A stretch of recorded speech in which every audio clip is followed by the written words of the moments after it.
In this video, we will solve all the CAPF questions of chapter number 8 of NCERT. चलिए देखते हैं क्या पूछा गया। CAPF 2022 का क्वेश्चन है, Which one of the following statement is correct with reference to normal lapse rate? तो topic है आपका नॉर्मल लैप्स रेट।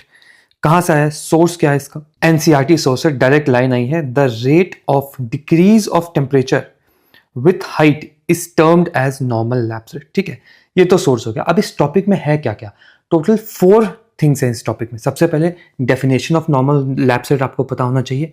नंबर क्या होता है, कितने ऊपर जाएंगे, कितनी हाइट ऊपर जाएगी तो टेम्परेचर डिक्रीज या इंक्रीज होगा।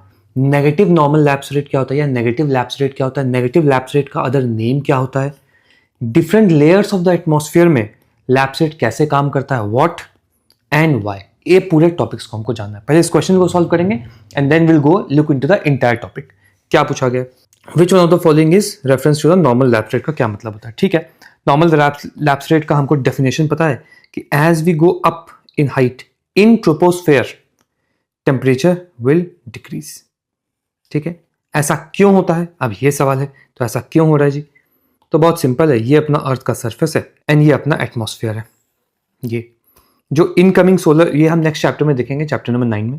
जो इनकमिंग सोलर रेडिएशन आया नीचे, वो सरफेस से टकराया, as it strikes the earth surface it will be reflected back, and इस रिफ्लेक्टेड बैक सोलर एनर्जी से हीटिंग ऑफ द अर्थ होता है। क्योंकि जो रिफ्लेक्टेड बैक रेडिएशन है, आउटगोइंग रेडिएशन बोलते हैं, it is absorb by global warming gases of the earth, और इससे हीटिंग होती है। इस वजह से जो ट्रोपोस्फेयर है उसमें हीटिंग ज्यादा होती है नीचे। जैसे जैसे ऊपर जाएंगे हमें ये हीटिंग कम कम लगेगी। क्यों, क्योंकि ये जो हीट का इफेक्ट है हाइट पे कम होते जाता है। ये रियल रीजन है। इसको आगे भी देखेंगे जब हम पूरा टॉपिक अभी करेंगे। ठीक है, तो क्या हो गया जी, temperature is highest at the ground level and decreases with height. Yes, क्यों, because of terrestrial radiation. Terrestrial radiation reduces as one go above the surface of the earth. Secondly, air gets thin. Thin air होगा तो less and less heat वो absorb कर पाएगा। ठीक है, तो ये आंसर क्या लिखा हुआ है, temperature is lowest eight ground level and increases with height altitude. नहीं जी, ये होता है temperature at lowest eight ground level and increases with height, ये होता है स्ट्रेटोस्फीयर में। ये नेगेटिव लैप्स रेट है। देखते हैं अभी फिर क्या है, temperature remain stable with increasing altitude. Temperature remain stable, ये होता है ट्रोपोपॉज, स्ट्रेटोपॉज, मेसोपॉज, इसमें होता है ये। ठीक है, the temperature first increases with increasing altitude and gradually start decreasing. ऐसा कुछ नहीं होता है। ठीक है, आंसर तो इसका ए है। ठीक है, अब हम पूरे टॉपिक को एक बार समझते हैं। चलिए टॉपिक पे चलते हैं। तो देखो क्या चल रहा है, definition of normal lapse rate, हमको इसको देखना है। तो सबसे पहले क्या है डेफिनेशन, जैसे जैसे हाइट इंक्रीज होगा टेम्परेचर विल डिक्रीज। ठीक है, ये कहाँ आपको देखने को मिलता है, ये हमको देखने को मिलता है ट्रोपोपॉज में। अभी के लिए हम ये देखेंगे, डिफरेंट लेयर का बात करेंगे। ठीक है, सेकेंडली क्या नंबर है, तो 1 degree Celsius temperature decrease as one moves 165 metres up. ठीक है, या फिर 100 मीटर्स अगर अप गए तो 6.5 डिग्री सेल्सियस टेम्परेचर डिक्रीज होता है। ये बात ध्यान रखना, क्योंकि सीधा सीधा ये बात यहाँ पे लिखी हुई है, देख लो जरा, सीधी बात यहाँ लिखी हुई है, बहुत ध्यान से देना। ठीक है, ये घुमा के पूछते हैं आगे क्या कहानी है। हाँ जी, ये तो आपकी डेफिनेशन हो गया, नंबर हो गया। अब नेगेटिव लैप्स रेट क्या होता है, जैसे जैसे हम ऊपर जाते हैं, as height increases temperature also increases, इसको बोलते हैं नेगेटिव लैप्स रेट। ठीक है, ये जो नेगेटिव लैप्स रेट है, ये नेगेटिव लैप्स रेट का एक अदर नेम है, टेम्परेचर इन्वर्जन बोलते हैं। टेम्परेचर इन्वर्जन, जब आप नेक्स्ट टाइम इन वीडियोस को देखोगे ना, you will be in better position to appreciate this term, temperature inversion. Next chapter में हम टेम्परेचर इन्वर्जन को देखेंगे। ठीक है, तो टेम्परेचर इन्वर्जन में सिंपली कहानी क्या होती है, ये मेरा ट्रोपोस्फीयर है, तो मैंने ऐसे एक लाइन बना दी, एक ऐसे मैंने लाइन बना दी। अब इस लाइन के साथ क्या हो रहा है, यहाँ पर मैंने बोला कि ये ट्रोपोस्फीयर है, ट्रोपो है, मैंने बोला ये स्ट्रेटोस्फीयर है, मैंने बोला ये मीजोस है, एंड दिस इज थर्मोस्फीयर। ठीक है, कहानी ये हो गई। इसको मैं ऐसे कर देता हूँ। अब मैं कह रहा हूँ कि this is temperature 20 degree Celsius, this is 0, this is -20, this is -40, this is -60, this is -80, this is -100। ये टेम्परेचर है, हाइट बढ़ रही है। ट्रोपोस्फीयर में कैसे काम करता है, तो let just suppose ground level पे ये है टेम्परेचर, धीरे धीरे धीरे धीरे धीरे धीरे ऊपर गया, टेम्परेचर हो गया ये तो हाइट ऊपर गई, टेम्परेचर नीचे गया, करेक्ट, नॉर्मल लैप्स रेट। अब हम हल्का सा ऊपर जब जाएंगे तो यहाँ पे पॉज आएगा, ट्रोपोपॉज। यहाँ पे हाइट ऊपर जाएगी तो जो टेम्परेचर होगा नॉर्मल रहेगा। ये हमने ऑप्शन नंबर सी में देखा है, temperature remain stable with increasing altitudes, ये ट्रोपोपॉज है, ठीक है। तो यहाँ पे पॉज आया। अब हम स्ट्रेटोस्फीयर में गए, स्ट्रेटोस्फीयर में गए, ऊपर जाते गए तो यहाँ मगर जो टेम्परेचर है वो इंक्रीज हो रहा है, देख लो -40 था इधर, अब यहाँ से 0 की तरफ ऐसे जा रहा है, ठीक बात है। तो 0 की तरफ चला गया, यहाँ पे आ गया ये, यहाँ पे, तो यहाँ हाइट अप अप, यहाँ टेम्परेचर डाउन। सवाल ये है कि यहाँ height up and temperature down क्यों है? Because of terrestrial radiation does not reach up in the atmosphere. Secondly, cool air रहता है, कूल थिन एयर रहता है, it can not accommodate so much of heat. यहाँ पे ऐसा क्यों है कि हाइट बढ़ता है और टेम्परेचर भी बढ़ता है? तो इसकी बहुत सिंपल कहानी है, यहाँ पे ओजोन लेयर है, ozone layer absorbs UV and hence जो टेम्परेचर इंक्रीज हो गया, ठीक है, आपको रीजन भी समझ में आ गया। अब हम ऊपर जाएंगे मीजोस्फीयर में। मीजोस्फीयर में क्या कहानी चल रही है? यहाँ से मैं ऐसे धीरे धीरे धीरे धीरे धीरे धीरे धीरे धीरे ऊपर जा रहा हूँ, आप देखोगे टेम्परेचर डिक्रीज हो रहा है, और यहाँ पे आप देखो टेम्परेचर कहाँ पहुँच गया है, -80। कोल्डेस्ट लेयर ऑफ द अर्थ है मीजोस्फीयर, तो यहाँ पे टेम्परेचर -80 के आसपास पहुँच गया। ओके जी, अब यहाँ पे -80 क्यों पहुँच रहा है? सवाल ये है, हाइट मैंने ऊपर की, टेम्परेचर मेरा नीचे हुआ, क्योंकि again very very thin layer है ये, एंड सेकेंडली टेरेस्ट्रियल रेडिएशन यहाँ तक नहीं पहुँच सकता है। सेम कहानी जो यहाँ है वो ही यहाँ पे सेम कहानी है, थिन लेयर है, पार्टिकल्स ही नहीं है, तो यहाँ पे हीट को ऑब्जॉर्ब नहीं किया जा सकता है, तो ठीक है। फिर यहाँ पे भी एक चीज़ थी, यहाँ पे भी स्ट्रेटोपॉज है, तो थोड़ा सा ऐसे, यहाँ पे भी ऐसे एक पॉज है, यहाँ पे कांस्टेंट रहेगा हाइट के साथ टेम्परेचर। अब इसके बाद ऊपर जाएंगे, यहाँ पे भी एक मीसोपॉज है, एंड देन फिर ऊपर जाएंगे तो यहाँ पे हाइट ऊपर गई, टेम्परेचर भी ऊपर गया, ठीक है, हाइट ऊपर। अब ऐसा क्यों हो रहा है कि यहाँ पे वेरी लॉट्स ऑफ आयंस है, these ions will react with UV and hence they will accommodate heat. तो इसलिए हाइट जैसे जैसे ऊपर जाएगी टेम्परेचर भी ऊपर जाता रहेगा। तो ये है आपका complete layer of the atmosphere, और इसका टेम्परेचर ग्रेडियंट बहुत ही ज़्यादा इंपॉर्टेंट है।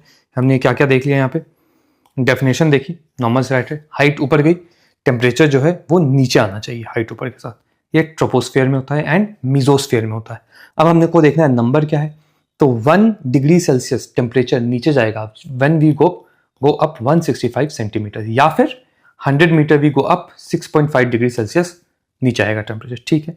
नेगेटिव लैप्स रेट क्या होता है, हाइट ऊपर जाएगी एंड टेम्परेचर भी ऊपर जाएगा। ये कहाँ पे मिलता है? स्ट्रेटोस्फेयर में ऐसा हमको मिलता है, एंड आपको थर्मोस्फेयर में मिलता है। स्ट्रेटोस्फेयर में ऐसा क्यों मिलता है अभी देखते हैं। अदर नेम क्या है इस चीज का? टेम्परेचर इन्वर्जन, अभी हम नेक्स्ट चैप्टर में इसको देखेंगे। Different layers of the atmosphere में कैसा होता है, तो ट्रोपोस्फेयर में नॉर्मल लैप्स रेट है, मीजोस्फेयर में नॉर्मल लैप्स रेट है, स्ट्रेटोस्फेयर एंड थर्मोस्फेयर में आपके पास नेगेटिव लैप्स रेट है। ये तो वॉट हो गया। वाई? ट्रोपोस्फेयर में आपका थिन हो जाता है ऊपर ऊपर एयर जाके, एंड टेरेस्ट्रियल रेडिएशन भी नहीं पहुंच पाता। सेम मीजोस्फेयर में भी होता है। जो आपका स्ट्रेटोस्फेयर है उसमें टेम्परेचर अप क्यों रहता है हाइट के साथ? बिकॉज ओजोन लेयर होल्ड कर लेता है बहुत सारा हीट, एंड थर्मोस्फेयर में फ्री आयंस रहते हैं, तो अगेन यूवी के साथ रिएक्ट करते हैं एंड एक्यूमुलेट कर लेते हैं हीट। तो इतना कुछ आपको देखना था इस क्वेश्चन से। कंप्लीट टॉपिक हो गया आपका, सोर्स हो गया, यहाँ पे भी ये सब लिखा हुआ है, जरूर से इसको देख लेना। चलिए अब नेक्स्ट क्वेश्चन, 2018 का क्वेश्चन आया है। क्या पूछा गया है? The lowest temperature is absorbed recorded in which of the following layers of the atmosphere. तो लोएस्ट टेम्परेचर की बात कर रहा है। क्या है भाई सोर्स? सिंपली एनसीईआरटी का ही सोर्स है, ये सब दिया हुआ है। देखो यहाँ पे ग्राफ है, टेम्परेचर यहाँ नीचे पे लिखा हुआ है क्या होना चाहिए टेम्परेचर, और देखो लोएस्ट आपको कहाँ दिख रहा है? लोएस्ट आपको दिखेगा मीजोस्फेयर में, दिख रहा है यहाँ मीजोस्फेयर में, ये नीचे लाइन देखो तो लोएस्ट टेम्परेचर यहाँ, तो लोएस्ट टेम्परेचर तो भाई जी मीजोस्फेयर में है। आंसर तो इसका बी होना चाहिए। अब इस टॉपिक में क्या क्या है? तो टॉपिक में है temperature gradient of the atmosphere, ये टॉपिक का नाम है।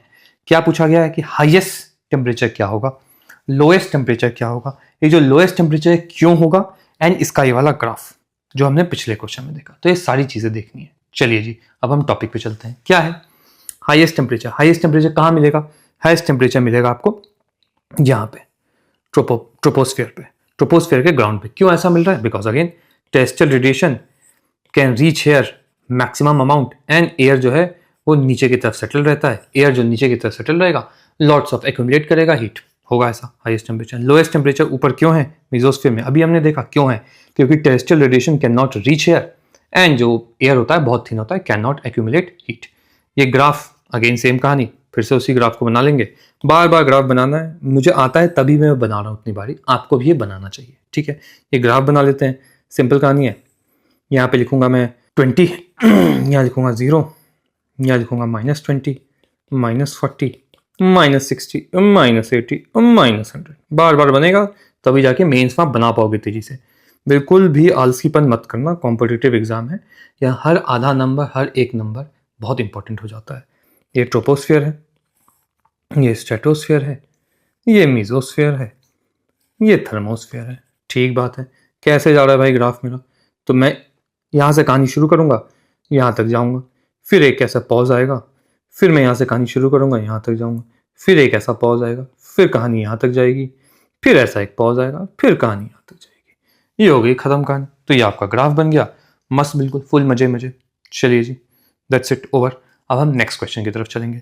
2016 CAPF question, which one of the following layers of the atmosphere has high concentration of ion? कहां से है सोर्स इसका? बहुत सिंपल है, एनसीईआरटी में ही सोर्स है, ionosphere. It contains electrically charge particle known as ions. ये टॉपिक क्या है?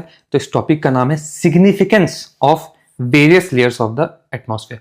तो हर एक लेयर का क्या सिग्निफिकेंस है वो हम देखेंगे अब इस टॉपिक में। पहले क्वेश्चन देखते हैं, क्या है? हाई कॉन्सेंट्रेशन ऑफ आयन कहां पे? तो हाई कॉन्सेंट्रेशन आयन है आयनोस्फेयर में।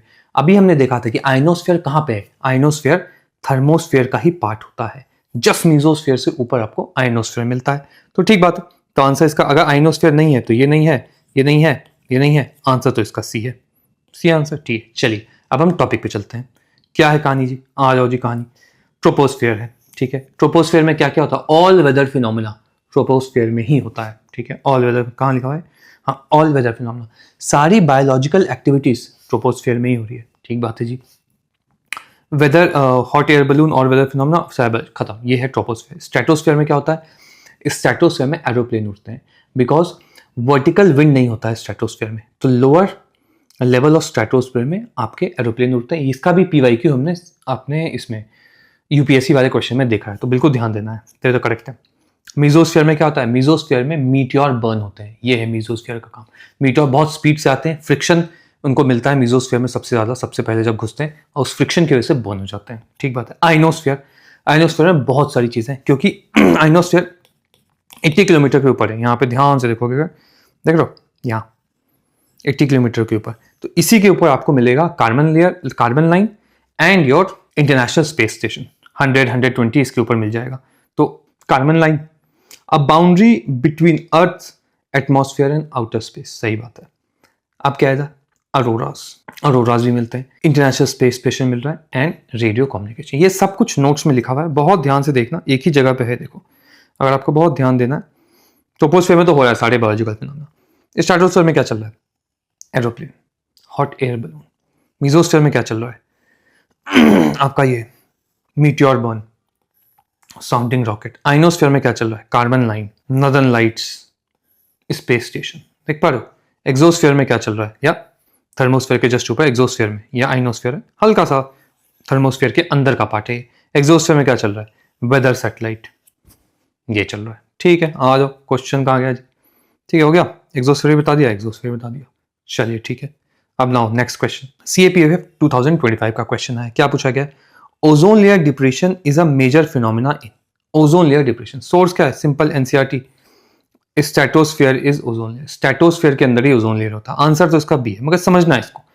इसी तरीके का एक PYQ आया है 2010-11 में, CSE का PYQ है। इसमें पूछा गया है कि अंटार्कटिका में ओजोन लेयर फॉर्मेशन है, इसके कॉजेस क्या हैं, क्यों ऐसा हो रहा है? तो वाई आपको समझना है।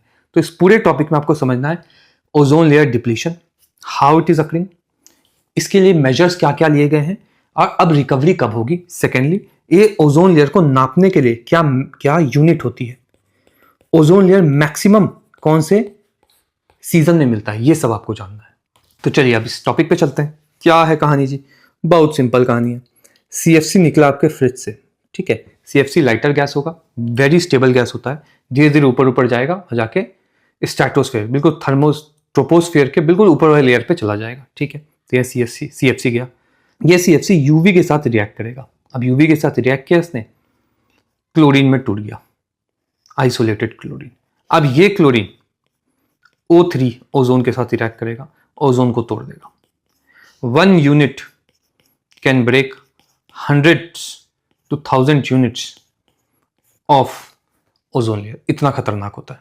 ठीक है, तो ये आपका मैकेनिज्म है। क्यों अभी ठंड में ही क्यों होता है, ये भी कुछ सीएससी वाले क्वेश्चन में ऑलरेडी करवा चुके हैं, उसको जाके जरूर से देखना है। ठीक है, चलिए जी, सीएपीएफ के यहाँ सारे क्वेश्चंस खत्म। अब हम कल करेंगे अपने सीटीएस के क्वेश्चंस।